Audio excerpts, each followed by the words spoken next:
When I realized that I wanted to, move on from that, two things happened. One is that I kept writing checks, and 1 month I had to write a check for $60,000. So you kept writing checks. So let's talk about that. What kind of checks were you writing? Oh, I was like short. I needed to make payroll. I needed to pay the light and the lease and all those things. Wow. So yeah, I was writing, $11,000 short, $22,000 short. Like I was losing money very, very, very quickly. And the last check was $60,000. I'm gonna open up my own brokerage. I'm gonna have a huge office. I'm gonna make lots of money. It's gonna be great. That's what so many people think, and it's the only right thing to do, right? You're going through the progression. First, you're an agent, selling lots of real estate. Then you're a team leader. You have people underneath you selling lots of real estate. Now, the only next step is to become a broker, top dog, big money man. Well, it doesn't always happen that way. On this episode, we're gonna sit down and chat with huge EXP player Rosie Rodriguez. Rosie has been in the game for over 20 years. She's seen it and done it all. She even at one point had a Keller Williams office, but she closed it down because she was writing more checks than she had coming in. But when she brought over the broker model to run underneath EXP Realty, she began to thrive like no other. She's essentially paid like a broker without all the responsibilities of a broker, even the financial ones. And when I say paid like a broker, I'm talking 6-figure revenue checks a month. If you're looking to open up your own brokerage, it's an absolute must you view this video before you do it. Let's get into it. I'm ready. Welcome everybody back to the channel Why EXP, the channel where you are trying to figure out if you should join EXP and what benefit it has to you. Today we have an extra special guest, Rosie Rodriguez, huge player within the company, huge player. But first off, Rosie, who is Rosie Rodriguez? Well, Rosie Rodriguez has been in real estate for over 20 years, ever since I graduated from college. Background is I'm a product of immigrant parents, and I actually was born in Mexico, but I've been here my whole life. Legally. Right, we gotta say that. Yeah, I had my little card and everything, and yeah, so I've pretty much been raised here. However, I have very strong, roots to my community. I've been very passionate about home ownership ever since early on in my life. We lost a home due to illness and whatnot, and so one day I said, okay, one day I'm going to have a home. And that's what sparked my interest into real estate. Right after I graduated from college, actually while I was in college, we purchased our first home, my husband and I. And then I was like, wait, maybe I could, purchase properties and then other people will rent them. And to me, that just, it meant if I was going to go out and borrow $200,000, but somebody else is going to make the payment on that. So that whole concept made a lot of sense. Yeah. And that's where I got started in real estate. I got started on the mortgage side. So you weren't an agent first, you were mortgage. No, I was in the mortgage side for about 10 years. The first couple of years I worked for a company, did really well, and then went and worked for a broker, opened up my own office. And so I think that was really, really helpful because I understood how the money works and how the money moves, how to qualify, how to access capital. So I love that. Did it at a really high volume. And then back in 04, I started seeing that the market was going to shift. And I said, why don't I open up a real estate office? So that I can lose all my money, right? Right. Why stop there? Just mortgages. Yeah, I'm doing good. Let's try the other side. Let's try losing money. We've been making money too long. Yeah, it only makes sense. Yeah. So anyhow, that's when I had a KW office. And I had that for almost 10 years. And then the crash of the market came in 08. That was a really hard time. I was like this pregnant in the middle of 08. So that was fun. We're dropping checks and dropping babies at the same time.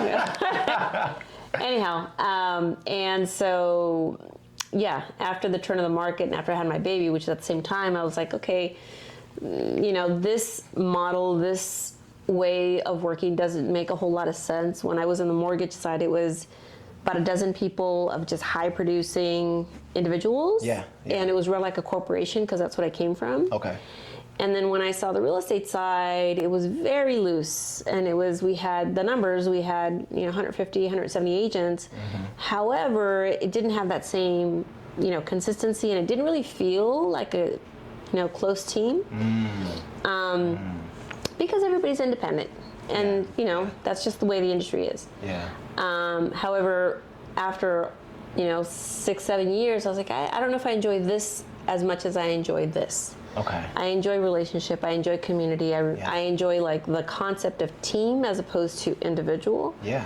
Yeah. And so when I realized that I was spending all my time over here, but I was really enjoying this side of it still, the smaller group. Yeah. And also this was a lot more productive being that when you have team, you have accountability. 100%. And when everybody works on their own, that's great, but you're working on your own. Yeah. Right. Yeah. So anyways, that, and then of course brokers. People don't realize this, but brokers carry a very big load financially, in terms of risk as well. Everyone wants to be a broker. Yeah. Because they think the brokers make all the money. Yeah. So tell us about that. That's what I thought too. That's what I thought too. Conceptually you think, okay, great. If I make so much on my own, and then I can do 3 times as much if I have people under me, right? 100%. I'll make less, but more in volume. I'll have more of my time. That's the idea. However, the way that we do this in the U.S. is pretty interesting. I say in the U.S. because I've done some things out of this country now, and I realize other countries kind of have it better, for the brokers. Really? Yeah. So, without getting into too much detail here, really the need for a broker is almost just for compliance now. Okay. Way back when, when the real estate industry started, the brokers had this, from what I know, I wasn't around that long, but this big fat book with all the listings, and you had to pay for that, right? It was an expensive thing. Yeah. Plus you had an office and a fax machine and all these things. And so all of everything that you needed was you were relying on this person, right? This operation, Yeah. right? Yeah. You couldn't just do it on your own, or it was really, really expensive. So there was a very high dependence on the broker from the agent side. Now, fast forward, 50, 60, 70 years, we've been in real estate for a long time now. With technology, everything that you need is really, like right here, right? On your phone. Right here. Your laptop, if you really need to sit down and focus. Yeah. And so, because of that, when you ask me the question, tell me about being a broker, it's really, it has to be kind of like an internal desire to serve. And it really can't be financially driven, because when you are pouring in to others, yes, there'll be a percentage, right? However, it's not going to be the same as like I go and close 5 deals on my own, right? I can go 5 deals. I can make $100,000 on my own. Yeah. Right? If it's my own production. If you're talking about, running an office, you're going to make 5,000 here, 2,000 here, 7,000 here. Like, it's a lot. So you're really doing it because you love to support others and you want to work and serve others. Yeah. As opposed to, just looking at it from a financial standpoint. People think that you're going to graduate from an independent, like I'm an agent, Yeah. then I'm going to grow a team, then I'm going to grow an office, right? And then I'm making the big bucks. Yeah.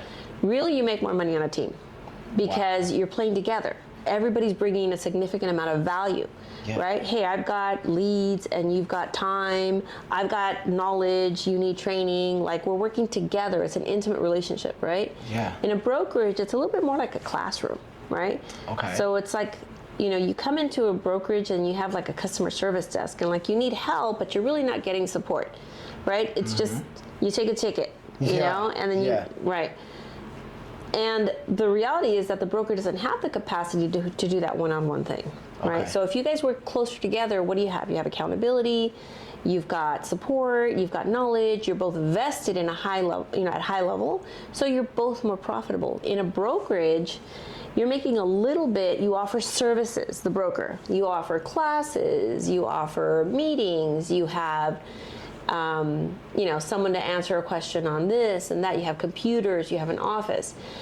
But I mean, right now you don't really need that much. No. So if you're brand new, you'll need the broker for a little while. Okay. So the broker will make, 50, 40%. Okay. On a 60-40 split, let's say. Yeah. After you close about a dozen deals or even half a dozen deals, you no longer really need me. Because if you have a question, you ask ChatGPT, right? Right? You go to YouTube. You go to YouTube. Right. And so then the value isn't really there, like the value exchange. Why do you need to pay me 20% or 30%? You really don't. It's just a compliance requirement, right? That's smart. So let's look at it from the broker side. Yeah. You're a broker. Yeah. You're taking, 40%, 30% from the agent. Yeah. You're just thinking, oh, you're making all this big bucks, right? That's the concept. That's the idea. But out of that 30, 40%, like, where does it go? It's not profit. Oh yeah. Well, let's talk about that. I mean, if you're looking at any office, just right off the bat, 2,000-3,000 square feet, you're paying at least $5,000, right? Yeah. That's not including the electrical, IT, like all these things. So you're in it, any small little office for about like $10,000. That's $10,000 whether or not anything closes. Now remember, now you're probably not doing a lot of personal production because you have to make time to support others with their production. Yeah. And so what usually ends up happening is that the broker's production goes down, the agents get supported, they're on their, I'm making 30% of whatever you're doing or whatnot, but within a year, max 2, like you're going to be at 80, 90, 95%. Why? Because you're self-sufficient, you don't really need me. So as a broker, it's a constant wheel. Yeah. It's a hamster wheel. Yeah. I have trained so many brokers in my career, and it makes me feel good that I contributed to their livelihood and whatnot. It's, I'm a training type of person. I'm going to give you everything. Yeah. However, it doesn't feel good that hey, every 2-3 years, I'm on a constant hamster wheel. It's just a training center. And I'm like a really long-term person. Yeah. So I really like the model we're in now because it's like I'm with you when you're new and I'm with you when you're all grown up and doing amazing things. I like that we have a longevity in our relationship and not that it was just like a brief financial arrangement, which we both benefited from. Right. But at the end of the day, on my end, I'm never getting off that hamster wheel. Man, that's tough. Yeah. So the subject of the video is I closed down my KW branch. So let's talk about that. Okay. So you were an agent. How long were you an agent for? Like a single agent, would you say? Well, I mean, I've been selling for 20 plus years. Okay. I always had my mortgage company. Okay. And of course, what do you have? You have my cousin wants to buy, somebody wants to buy. So I was always in production. And personally, I think I was always closing somewhere between 15 and 20 real estate transactions. Gotcha. Just because I was in the business. Gotcha. Then you had a team? And then I had a team. That was, actually my team was after the brokerage. So, oh, really? Yeah. I went from independent agent and having a few agents that worked for me, but not really a team. Just to opening up an office. Okay. And what made you want to open up an office? The first thing that caught my attention was that a lot of top producers were going to that company, right? Okay. And I was like, wow, what are they offering? And so I went to a presentation and I learned that they had profit sharing. And I was personally in my own little search for how can I bring more value to my loan team, because we were making good money, but I'm like, as we grow, I wanted them to grow too. So I wanted to do like a 401k or something like that. And then at the same time, then I learned that this real estate company had this program. And I said, well, I could just probably learn this and I could implement something similar. Plus, since my, loan people work with real estate people and I was already coaching realtors, on their contracts and stuff, because I'm just that person who digs into stuff. That's good. I just figured, well, I'll just open up the real estate office. So it was out of a desire to come into a partnership arrangement with my agents, my teams. And then it was also because I wanted to grow. And I love learning about systems. I love, I love to also be surrounded by people that are doing bigger things than I was, and so I was one of the first offices here in Southern California. That's cool. Yeah, That's real cool. we were like 9 offices that launched at the same time. Wow. The KW, this is '03. Like, it's so funny because I have friends that are like, 10 years later, they're like, oh, guess what I found? I'm like, I did it a long time ago, But it was good because I was around other people that, like, they'd been in business for like twice as long as I was like the youngest kid in the room. Yeah. So I also like to be surrounded by really, smarter people than I. And that was another draw. Yeah. Good. Yeah. So tell us about your experience. So you're hyped up, you're excited, you opened up that office. Now what happened? It was, I think that entire, like, the enthusiasm, whatever you do, right? If you bring your energy and your enthusiasm, it's going to go well, at least for you, because you're happy. You're just like, you're doing great. So it was really good. We grew really quickly. I think, within 2 years, we had grown to over 100 agents. Nice. Yeah. Nice. Everybody was excited. It was a new model, right? Something new, and we were, only the cap model was new to the industry. Yeah. And so it's something different where you didn't have to pay that same split forever and ever. You actually got to get to 100%. Nice. So I jumped in. We did really well. And then the market started shifting, so that was like in 07, 08. That was tough because at the time I had 3 different mortgage locations, an escrow company, and a real estate office. Oh yeah, you were booming. Oh, I was booming, and like I crashed so hard. It was so funny. Yeah. Yeah. And, it was, and I was pregnant too. Wow. So that was in 08. When I realized that I wanted to, move on from that, 2 things happened. One is that I kept writing checks, and 1 month I had to write a check for $60,000. So you kept writing checks. So let's talk about that. What kind of checks were you writing? Oh, I was like short. I needed to make payroll. I needed to pay the light and the lease and all those things. Wow. So yeah, I was writing, $11,000 short, $22,000 short. Like, I was losing money very, very, very quickly. And the last check was $60,000. That was the Rosie. Yes. You had 100 agents. I had 150 at the time. 150 agents. Yeah. And you're still writing checks? Oh, absolutely. Yeah. I think we were closing, as an office, I want to say over 450 transactions a year, something like that. Okay. But, when you take, you're taking just the little bit here, the little bit there, especially on these capping models, right? Yes. You're only going to collect, 3 or 4 checks from one agent, the ones that are producing. Then they're just consuming, resources and everything, which is, fine. But I'm just saying, if you've got 150, you're going to end up with, a dozen who produce consistently, who will help cover a few months of expenses. And then you've got, like, the half cappers, we used to call them, and they'll help here. Like, they're kind of like your steady Eddie, so they'll, produce consistently. And then you have your quarter cappers, and the quarter cappers are your newer agents that, in all reality, brokerages, large brokerages, they don't really have a lot of time, right? So they'll try to pair them up with someone and whatnot. Right. But those are the people that are the highest risk because they don't know what they're doing, and typically they don't have the support. Right. And you as a broker, you can't just work with one new agent when you've got 149 other ones, right? Right. So the newer agents take most of the time, but the return on that is maybe 1 or 2 deals for the whole year. Because not everyone pans out. No.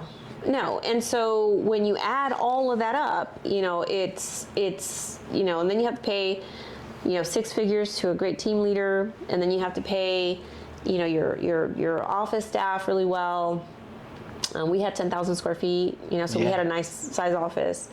Everything adds up. Think about your home. How much you spend at home. Right. Right? just you and, maybe you have a little family. Yeah. That adds up. Now you've got, 150 mouths to feed, so to speak. Right. And this is back then where more traditionally, people went to the office, they're drinking your coffee, eating your snacks.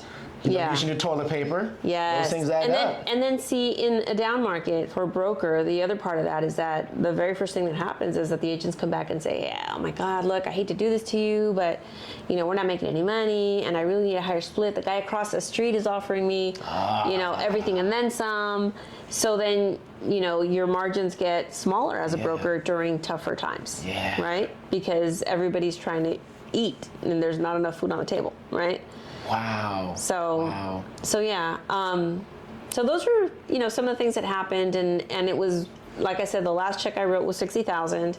And the other thing that happened, honestly, was that I was sitting in front of an agent. We were doing a recruiting conversation, and I'm the type of person who really enjoys like a collaborative relationship.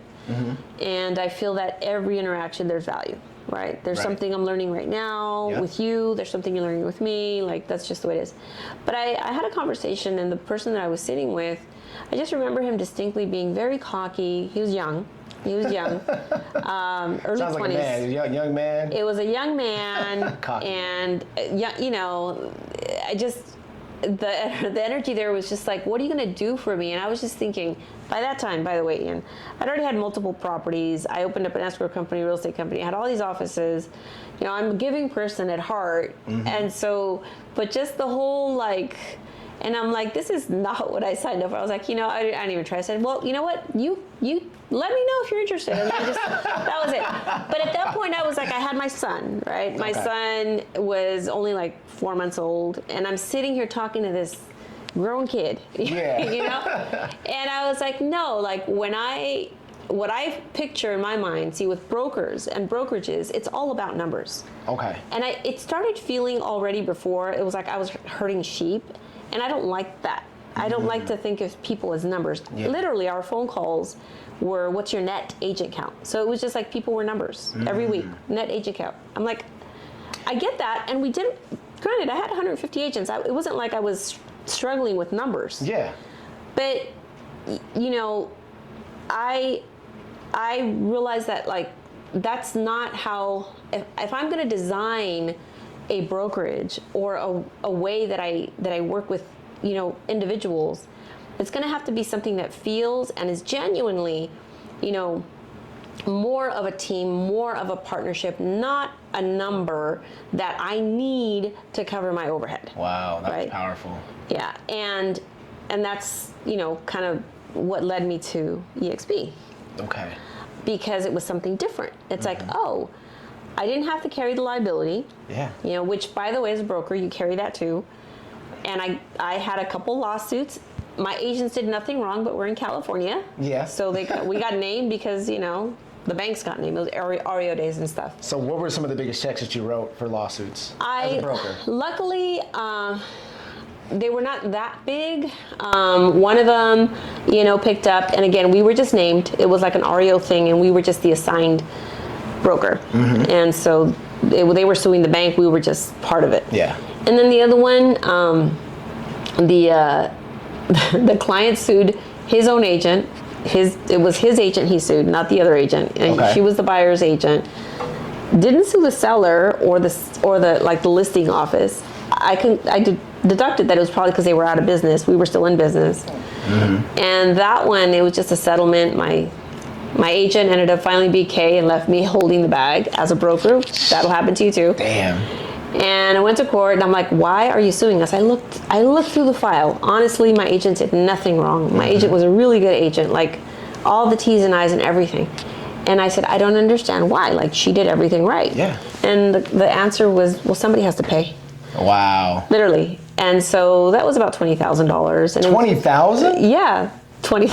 And yeah. I'm sorry. Well, I'm sorry. I don't have the revenue share you got. No.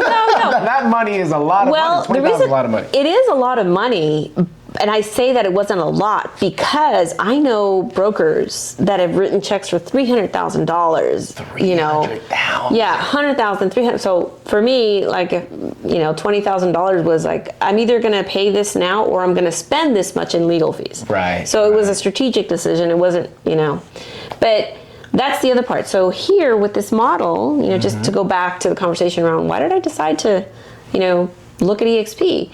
Well, I had already shut down the office, by the way. Okay. Okay. Well, not shut down. I partnered up, sold it. That's what I did. Yeah. I wanted to have my agents have, you know, someone else who would want to have that vision of a very large classroom, right? Yeah. Without the pay. Yeah. Yes. And so when I was approached, what caught my attention was one, you know, stock, because, you know, I've been an entrepreneur for 15 years already, and I like to feel that I own just a little bit of whatever I'm involved in, because I know if I do, I'm gonna treat it differently, and I'm gonna want it to grow, right? Yes. And the other thing was that I was like, so like everything is cloud-based? That was so different. You know, now you're hearing more and more, of course, right? But I was thinking, oh, that's pretty cool, because I could do anything I need to do on my laptop. Okay. You know, that's what I was thinking. And then it was confusing to me, the whole like building a team thing, because I had an office. Remember, I had 10,000 square feet, right? And then I had 6,000 when I downsized. But I didn't understand like how that was going to work, you know, because I like the office. I like seeing people. So it was also a challenge for me to how do I create a community and a culture? How do I build something in a cloud was my thought, right? Right. And then the other part was because of the same reason that I had made the decision years ago when I opened my first office, is the people that I was going to be in business with. My very good friend who passed, Rick Jiha. Yeah, sorry. About that. He had been a mentor for many, many years. I mean, I'd call him for, hey, what do I do with this? Like random things, business, personal. He'd just become a friend. And so he's the one who told me about this. And, you know, I always kind of felt bad, but not that bad, for calling him just, you know, for free advice all the time. And so then I was like, well, this is really cool, because now we're in an arrangement where like, if he helps me, he wins too. Yes, that's what I love about it. Yeah. And so for me to have an opportunity to work with people like him, and again, be surrounded by people that are doing something innovative and different, you know, I'm that person to say, hey, you know, teach me something new. I'll do with it. Like, give me the seed, I will water that thing, it'll grow. Yeah. But everything else in the market was the same. Everything else, you know, like, okay, this office, splits, commissions, caps, like everything was the same. There was nothing that I felt that I could really learn from any model, right? Or any way of doing business. I mean, sure, there's people, but even in that respect, if you're in a local community, you probably know, and you've been there for a while, you probably know all the people. Yeah. And you're kind of in competition with each other. Like, I'm not going to go to the broker house and say, hey, give me all your secrets because I want to compete with you, right? So I like that I was going to be plugging into people all over the country. So I would learn, like, how do people do things in, you know, Chicago and in Florida and in New York, and right? I wanted to learn, and I wanted to be around people that were doing bigger and better things. So all of those reasons just made sense. And really, when I finally pulled the trigger, it was just a business decision. And I tell people this. Yes. Think about this. If you're going to go, I'm going to say flip a property, because everybody wants to flip properties, right? That's another thing, yeah. But if you were going to look at a property, you're going to say, okay, this property, I'm going to buy it for, you know, $400,000. I'm going to put $30,000 into it, and I have the potential of selling it for $500,000. That's an example, right? So you're looking at the risk and the return. So when I was looking at this decision, I was thinking, okay, well, I'm a broker.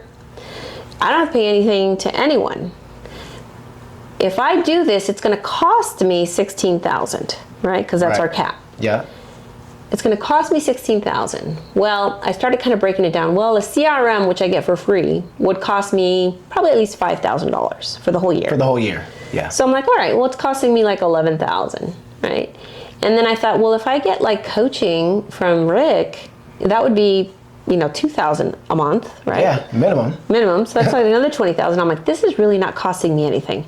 But let's say I don't use a CRM and I don't really, use my partner, right, and coach with him.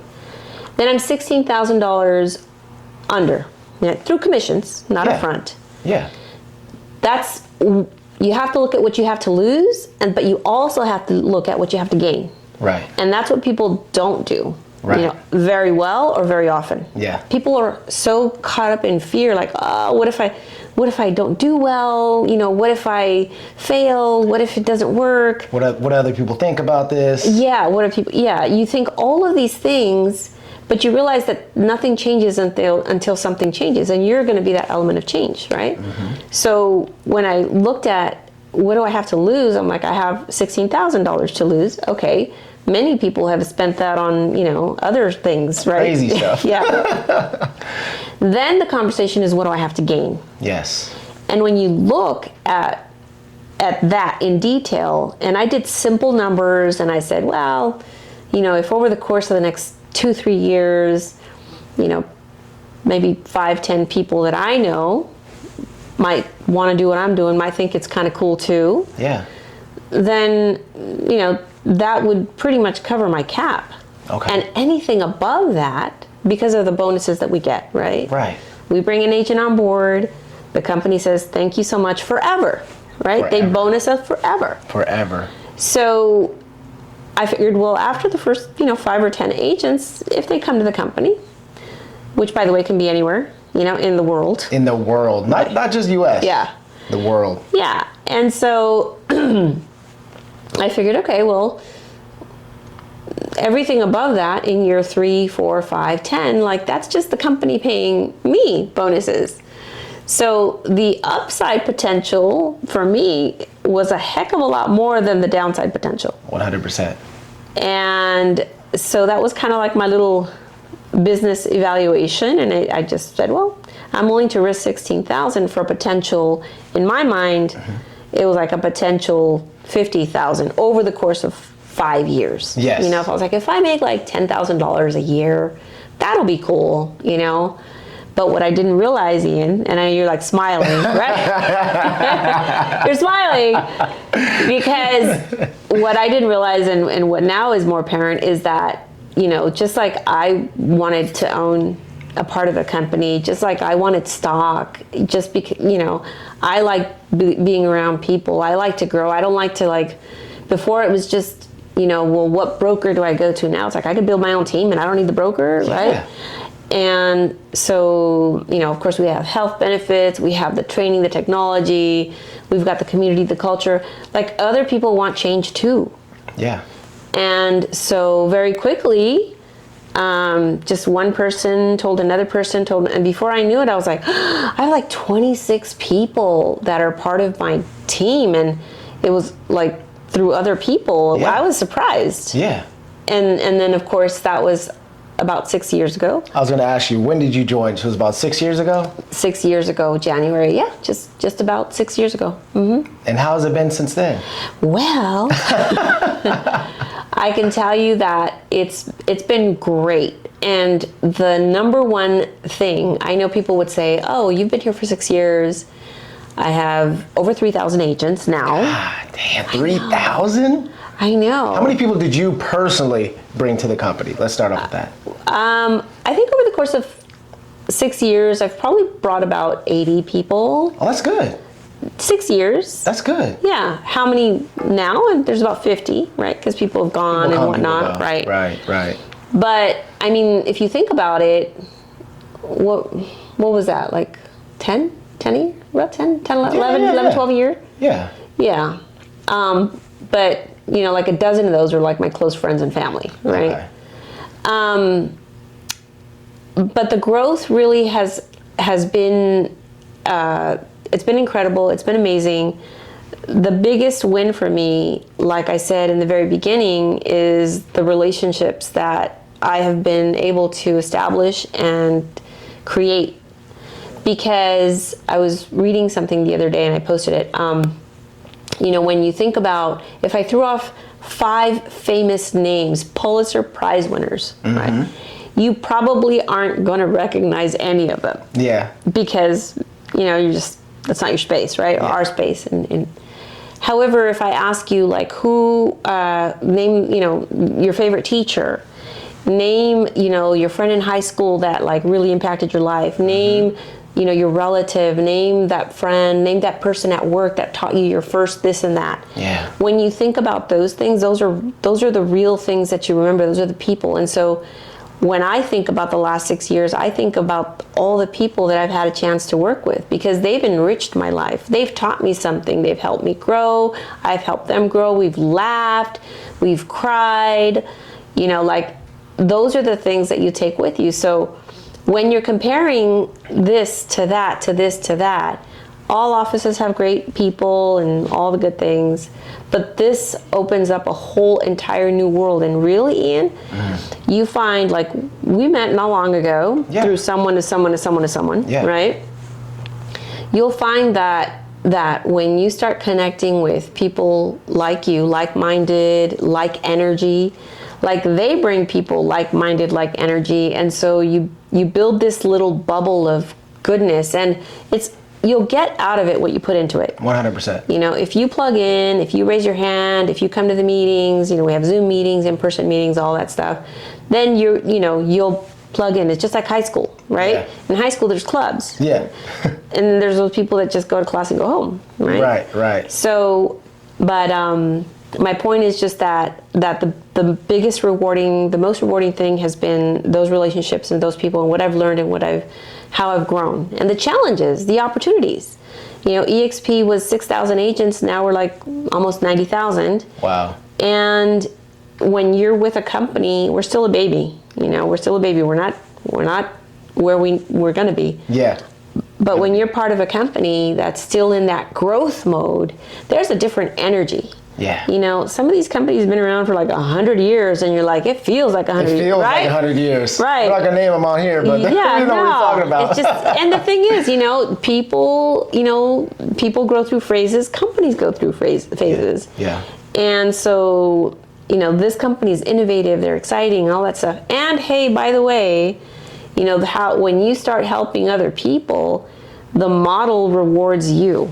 Right? Like I'm helping, for example, like you called me, like you're going to come by the next day or so, right? Yeah. You have something you have to do. And I'm like, yeah, sure. Come by anytime. I'm helping you feed your family. Yes. But that time that I'm putting forth to help you, you're also helping feed mine.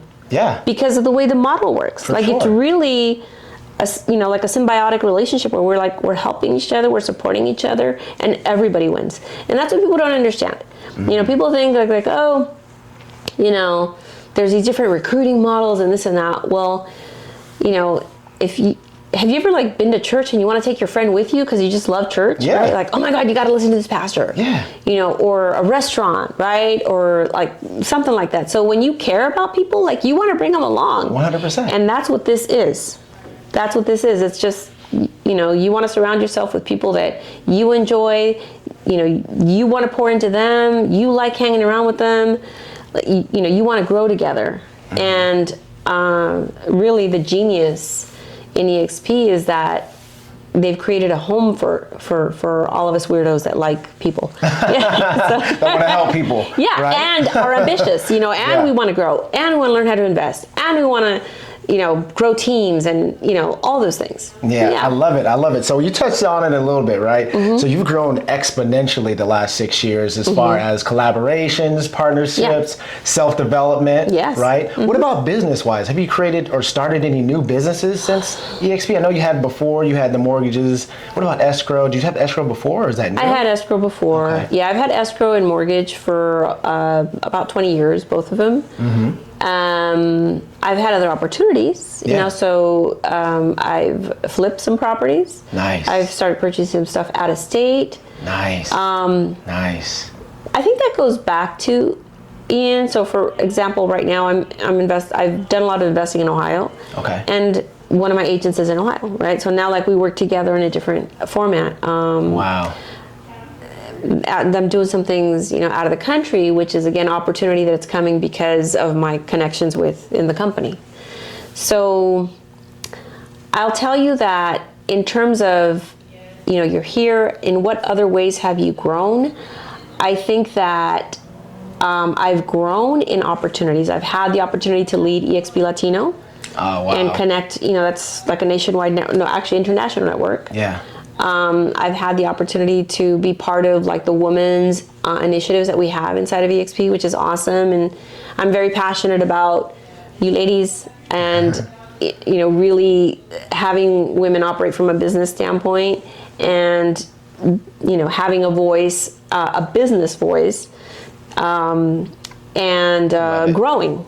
So here it really is about whatever you want to accomplish, and if you're willing to move within the system, move in terms of take action on your goals. Wherever you may be right now, I'm pretty sure they don't have those same opportunities. And by the way, nobody's going to give it to you. Nobody's right? going to give it to you. You got to come and get it. You got to reach up. You got to say, hey, can you give me a hand? But that's why this model works so well, because everybody above you is wanting to give you a hand. Everybody's trying to pull the next guy up. I love it. Now let's talk monetary gain. Okay. Right? Do you want to have that conversation? Are you comfortable telling what your average rev share is today? Well, I can tell you that the mortgage business is a very rewarding business. Yeah. You guys don't know this. Own an escrow company, and that does well too. But the leading side of the things that I've been involved in has been mortgage, in terms of how I paid my bills and been able to invest in things and trips and all those things. So to answer your question, EXP revenue has surpassed the revenue in my other businesses. Wow. And that's really nice. It's really nice. I think that the thing that people don't realize, or I didn't realize, is that when I know that on, the 22nd of the month, there's going to be a deposit in my account, it gives you a different level of confidence and, freedom, and, just kind of opens up the possibilities. You talked about opportunities a minute ago. Yeah. Well, if I know that I can count on a certain amount, right, on the 22nd, then it's like, now I feel more confident where I can go and invest in something, right? Because I know that it'll be, my next check will be there in 30 days. Oh, what was the last check? What was the last check that you had on the 22nd? The rev share check. What was the last one? What was the amount? Yeah, what was the amount? I'm not going to tell you. You see that? I was close. It was six figures. You have a 6-figure rev share check last month? No, I'm lying. Wait, 1, 2, 3, 4. It was 5 figures. Okay. 5 figures last month. The market has adjusted. But it was close. However, it's gone to 6 figures. It's gone. So you've, in the previous, let's say 2022 was, 2021 was booming. My whole year is definitely a comfortable 6-figure number. Yes, absolutely. On average, monthly. Yeah. On average, monthly, 6-figure rev share. No, not on average. On average, it's 5 figures, and then every other so many months, it'll go over 6. Yeah. That's beautiful. But I mean, that's even crazy. That's crazy. That's wild. Like, you're not going to get that on Tupperware or Avon, right? Right. Now that you have this business rolling with EXP and everything, of course you know other brokers, right, in the company. What do they say after you tell them your experience with EXP? You mean people that are already with EXP or not with EXP? Both. Well, what I was saying is that it's pretty incredible, because I didn't realize that this was possible, right? To really be a part of, of a larger movement, right? And my big ambition when I started was one day if I could make my mortgage payment. My mortgage payment is $3,500 a month. Yeah. And I figured, well, if I can make my mortgage payment on, a residual, that would be kind of nice. And then my long-term dream was if I could generate $15,000 in revenue monthly, that would cover all of my basic expenses, I don't live a very lavish lifestyle. I'd rather invest in properties than in purses. You know? Yeah, I like that. Yeah. That's another topic. We should talk about that. Properties over purses. Oh, yes. I like that. So, to kind of give you just an answer on that, that I hit within a little bit over a year. Over a year. Over a year. And it was probably maybe about a year and a half. And it was like, wow, like this is incredible. And then it was just like, wow, now what is possible, right? Since we're here. So here's the thing, you have a license, right? If I had a license to do medicine, I would be thinking, in how many ways can I, use my license to practice medicine, obviously with the things that I'm passionate about, right? Yeah. And so, or an attorney, or a CPA or, whatnot. So you have a license to do real estate. And so when I think about that, I'm thinking, okay, well, since I have a license to real estate, I'm actually a broker. I've been a broker for, from the almost very beginning. But I think, I could invest in my own properties, right? I could lease properties to other people. I could sell properties. I could, go into commercial. So here you can do all those things, but you also have a lane where you could earn stock. Yeah. Right? Because the company offers stock. That's right. Right? So if I go to this company, they're not offering stock. This company is. Okay, there's a plus. If I'm, here, I can also get bonuses from the agents that I refer to the company, which I would do anyways. Right. And so, I'm using my license and I get stock, and I also get bonuses, which is nice, right? Yeah. And and then, of course, my own personal production doesn't take anything away from your personal production. You're going to sell real estate here or here or here. And at the end of the day, your results are going to be what you create, right? These other things are just added benefits, not to mention we have like healthcare and training and all those things. But I'm just saying, if you have a license and you have other ways of generating income and providing for your family, I think it's irresponsible for you not to look at it. Wow. You put your business hat on and say, let me pick this apart. Let me see if this makes business sense. Does this make, financial, do the numbers pencil out? Right? Because nobody out there is really going to, give you the secret sauce, and then all of a sudden tomorrow you're going to be like a billionaire. Right. But here, the people that you do associate with, they have a higher vested interest in helping you grow. Yes. Because when you grow, when I'm talking about the bonus system, it carries down, 7 levels deep. And everyone wins. Everybody wins. So like if you were like a strange guy that I never knew, and we didn't have this system, it might have been a little bit harder, And I'm just saying that because, real. it's, I have family, I have commitments, I value my time. So although nobody has a secret sauce, it's really nice that here there is a vested interest in your growth, through the way our model is designed. I love it. Yeah. I love it. Well, we had a great conversation. Yeah, we had a fun. really great conversation. So knowledgeable, Rosie. I just want to say thank you so much for sitting down and speaking to us about why we should join EXP. You've given us such many great nuggets. Well, it's not a question of why. I think the question I'd ask you is why not? Why not? Yeah. Ooh. Figure that out. Why not? So I know we talked about a lot of stuff. So is there anything that maybe I missed, or is there anything special you want to touch on before we end today's session? I think the only thing I would add is that I've had an opportunity to really get to know a lot of the, to leadership, where I feel like I could say the CEO, CFO, board of directors, like the most impactful meeting I had was when I first met Glenn Sanford in a hallway outside of one of the sessions at, an event they had. I think it was the owner.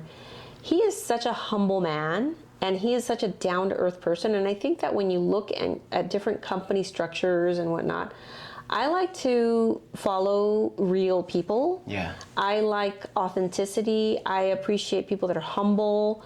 There's just qualities that, kind of in my family, right? So what I want to say is that everything I've shared, is part of like who I am and how I see what I appreciate.